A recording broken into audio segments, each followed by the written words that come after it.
porque yo había escuchado leer cuentos por la emisora Universidad de Antioquia a esta hora, o a Obra Blanco,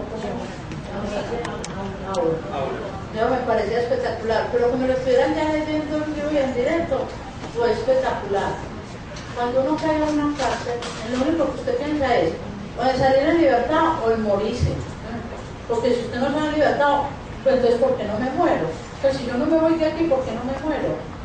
Entonces son dos cosas, y yo siempre las tuve presentes. Cuando me llegó la condena a los 35 años, yo dije, hasta aquí llegué, yo ya no quiero vivir más, yo me suicido porque yo no quiero. Pero cuando Consuelo Marín llega allá, yo entré allá en 25 de mayo del 2001, yo la conocí en julio del 2001, y empieza esa mujer a leernos, y entonces yo empiezo a leer y ella me empieza a llevar libros, porque yo le decía a ella que no concebía estar allá encerrada, entonces yo voy a traer libros. Y entonces a nosotros a las 9 de la noche nos hacían apagar las luces de la celda. Entonces pasaba la guardiana, dicen apague la luz, apague la luz. Entonces yo le dije, yo no voy a apagar la luz, si quiere entre usted y lo apago, apagar el foco. Usted me puede, porque no lo apago yo, porque estoy leyendo. Y oh sorpresa para mí, que yo amanecía leyendo un día, otro día, una noche, y a mí no me daba sueño.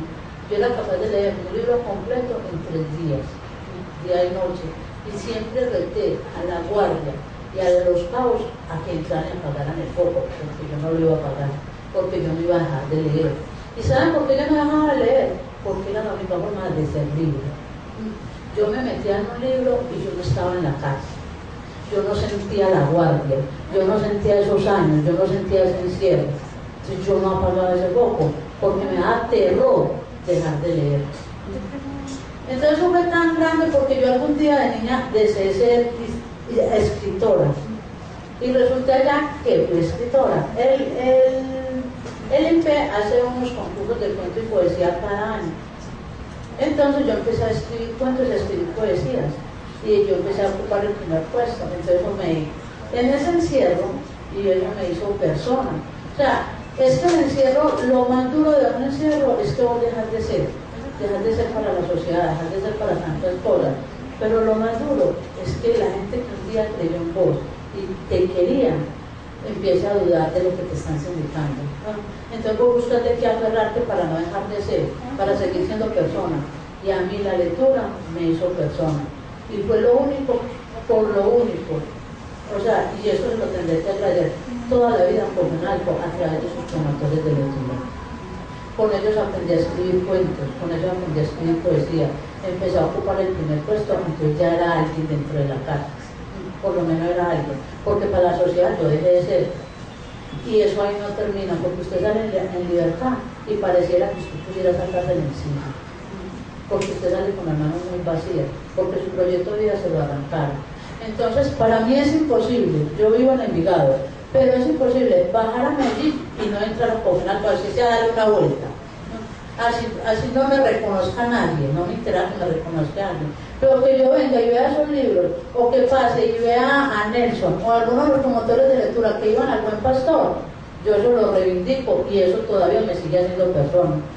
Porque vuelvo y insisto, para mí los libros me salvaron del encierro, y no solamente a mí. Muchas de las mujeres que llegamos allá y aprendemos a leer, aprendemos a escribir, es como cuando uno va en un río que se va ahogando y tiene de qué agarrarse.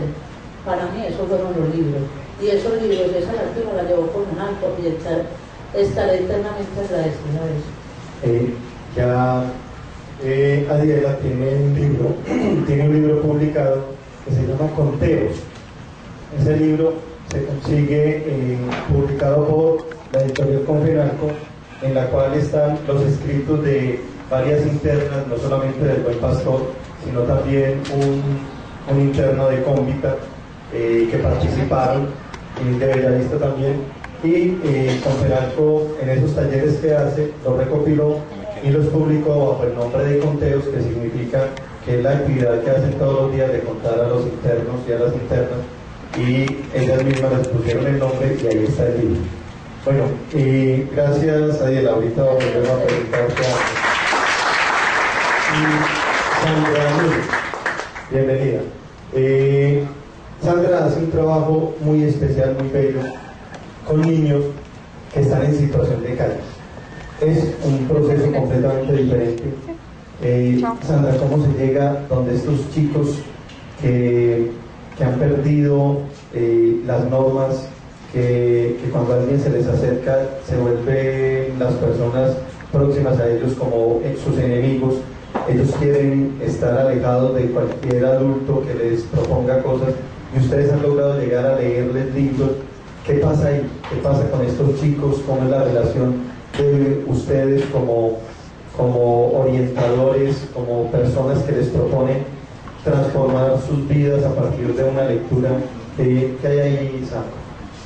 Bueno, primero que nada, muchas gracias a Nelson Peri por haberme invitado a este conversatorio y por darme la oportunidad de compartir con todos ustedes esta experiencia, que es una experiencia bonita y revitalizadora además. Lo primero que hay que entender es qué significa ser un niño en situación de calle, o qué significa ser una persona en situación de vulnerabilidad, es decir, en el momento en que pierde su condición de persona precisamente. Y en el caso de los niños de la calle significa dejar de ser niños, convertirse en adultos prematuros que tienen antes que nada que velar ellos mismos por su propio sustento, por lo que van a comer, por su seguridad personal, por el lugar donde van a dormir, lo cual no deja espacio para la ficción, la fantasía, los aprendizajes, los ensueños propios de la infancia. De ese modo entonces se puede llegar a través de la lectura. El programa nuestro realmente no pretendía hacer grandes transformaciones. Inicialmente lo que queríamos era ofrecerles a estos niños un escenario donde pudieran volver a ser niños. Simplemente eso, volver a ser niños. Hay que contar primero que nada con una cosa, y es que ellos no creen que estos espacios sean posibles para ellos. ¿A qué me refiero? Están acostumbrados a que los echen de las aceras, de los lugares, de los parques, de los museos.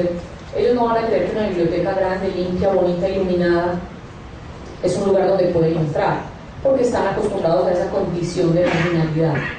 Entonces era el primer obstáculo a vencer, ¿cierto? Como contarles y decirles que podían entrar. Iniciamos acercándonos a instituciones. Ustedes saben que existen diferentes fundaciones, organizaciones que acogen a los niños de la calle durante el día, como son los Centros Días, el Patio Don Bosco, etc. Que los invitan a que entren, se toman un plato de comida, laven la ropa que tienen puesta y la extiendan y la pongan a secarse. Y nos empezamos a acercar aquí, a leerles y a contarles que podían venir a la biblioteca. Empezamos a recogerlos y empezamos a llegar donde ellos, simplemente a leer historias con ellos, a contarles historias, a permitir que a través de la palabra, del dibujo, porque eran talleres no solamente de lectura, sino también de arte, de manualidades, la capacidad de crear de ellos, de coger una plastilina, una arcilla y moldear una imagen de ellos mismos, que hace rato no se miran en un espejo, no se preguntan por cómo se ven, que la mugre no es falta de ganas de bañarse, sino una manera de mantenerse protegido, porque sabe que cuando está sucio y huele mal no se le va a arrimar nada y hacerle daño. Entonces la pregunta por su propio rostro los enfrentaba a escenarios donde volvían a preguntarse por ellos como seres humanos, como personas, no como simples entes biológicos intentando una sobrevivencia desde lo material solamente. Entonces brindarles espacios donde leyeran esas historias, las recrearan, se conectaran con esa infancia que se les había quedado en las aceras del centro, en la violencia, en la discriminación. Obviamente un programa como este tiene muchos tropiezos, no es fácil para los usuarios. Pregúntense ustedes qué hacen si entran y se encuentran a ese ser descalzo, sucio, maloliente, al que le huyen en las calles del centro, por el cual se cruzan a la acera del frente cuando van caminando y se lo topan de frente. ¿Qué hacen si se lo encuentran en su espacio habitual en el que ustedes vienen a leer, a hacer las tareas, ¿cierto? Fue al principio un asunto muy difícil de entender, y no era posible que simplemente los entráramos media hora al taller y luego los volviéramos a sacar por la puerta trasera. No, era cuestión de abrirles la biblioteca como un escenario posible para ellos, para que fueran allí, leyeran ellos también libremente, estuvieran en los computadores. Nos pasaban cosas muy interesantes, como niños que empezaron a ir a la biblioteca de las 8 de la mañana que abríamos hasta las 9:45 de la noche que cerrábamos, se iban a la acera o el parque donde dormían, para regresar nuevamente en la mañana, ¿cierto? Estoy hablando de un proceso de 8 años en el que fueron aprendiendo, por ejemplo, que en la biblioteca no se pedía, es decir, no les permitíamos pedirle dinero a los usuarios que estaban leyendo, que la biblioteca no era un lugar asistencial, que fue un aprendizaje no solo para ellos, sino para nosotros, ¿cierto? Que nosotros no estábamos allí para conseguirles ropita y comida, porque eso desvirtuaba nuestro oficio, sino para abrirles puertas desde los libros, ventanas desde las historias, para que se asomaran a ese mundo que se les está negando ahí afuera, en esa situación de desprotección. De aprender entonces que para que no los miraran, que ellos tenían que camuflarse, que así como se camuflaban en la calle, en la biblioteca también necesitaban un camuflaje, entonces iban y se bañaban primero, se arreglaban, se ponían bonitos y ya llegan a la biblioteca y usted no los advierte porque están ahí todo el tiempo. Y también nos advierte que los sábados, por ejemplo, nosotros tenemos cursos de pintura, de idiomas para niños, de música en la sede. Y normalmente los niños salen y se dan un paso por la biblioteca, sea a buscar un computador para hacer algo, a leer un cuento. Y los niños de la calle aprendieron a manejar los computadores muy bien. Entonces muchas veces había un niño de la calle mostrándole a los niños que llegaban cómo entrar a una página de juegos, tal cosa, y era interesantísimo oír diálogo donde le decían, usted en su casa juega ese juego, y el niño decirle, ¿cuál casa? ¿Usted dónde vive? En la calle, y los niños como, ¿aquí qué está pasando? Bueno, dinámicas muy interesantes que son 8 años pues de miles de anécdotas como esas que podría contarles, pero básicamente es así como se llega, sin ninguna pretensión, no hay una receta mágica, no vamos a transformar el mundo con una varita. Lo que podemos hacer es ofrecer posibilidades, escenarios donde ellos recuperen ese rol que se les arrebata desde la injusticia y la inequidad. La lectura, más allá de los incrédulos, tiene una función reparadora. Mejora el malestar, restituye el ánimo, permite viajar a otras galaxias, mejora la concentración, revierte los males que aquejan a las personas por aquello de la edad, permitiendo recuerdos más frescos y lozanos. Cura la desmemoria, el dolor de cabeza, la impotencia sexual, la rigidez mental. Cura el insomnio, mejora el apetito, combate la gripa, nos hace sudar y hasta nos permite adicionar unas cuantas palabras nuevas en el léxico personal. Eso se hace y nosotros con FENALCO no es la única institución que trabaja en esta visión de lectura reparadora. Hay muchas instituciones que trabajan en los hospitales, que trabajan en espacios y con poblaciones vulnerables, donde lo único que se hace es llevar una lectura. Felipe tenía algo que compartirnos, unas fotos de lo que se hace en el asilo. Yo también, de todos modos, ahí tengo ya una presentación de lo que pasa en el asilo, entonces miramos un pedacito de lo que se hace en el asilo. A creer en la propuesta. Si tú no tienes al interior del asilo un equipo que crea en tu propuesta, es muy complicado. Entonces esa es la primera conquista. De ahí, entonces ya empiezan, o ya se puede empezar a hablar de esas convocatorias.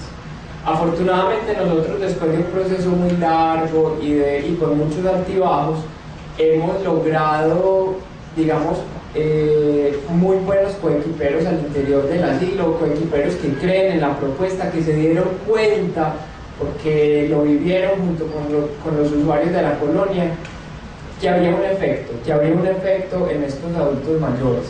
Entonces, en la actualidad, más o menos para una sesión de lectura podemos estar atendiendo entre 90 y 150 adultos mayores. Cuando, digamos, estuvo el proceso en, digamos, pues, no sé, un poco mermado, atendíamos de todas formas 25, 30 adultos mayores, ¿cierto? Hay unas dinámicas, hay unas estrategias y hay unas circunstancias particulares que cambian esas cifras. Pero sí tiene mucho que ver con lo que digo y son esas conquistas y por supuesto las alianzas. Paulina, ¿cuántas personas más o menos asisten a los talleres de Bellavista? Pues mencioné el número, es un poquito fluctuante. Hay una anécdota muy curiosa cuando yo inicié el proceso con ellos, y es que la directora del centro educativo me dijo: Paulina, son aproximadamente 23 internos. Cuando yo llegué habían 18. Y yo pregunté por qué no estaba completo el grupo, entonces la respuesta de uno de los internos fue: nunca va a estar completo. Y obviamente la burla de él tiene lógica, porque evidentemente hay personas que entran, que salen muy pronto trasladados para otros penales, pero hay todo el tiempo una cantidad exorbitante de personas que llegan a Bellavista. Por eso hablar de un número es a veces muy difícil. Hoy yo inicié con 18, el segundo taller ya iban 24 personas, hoy tenemos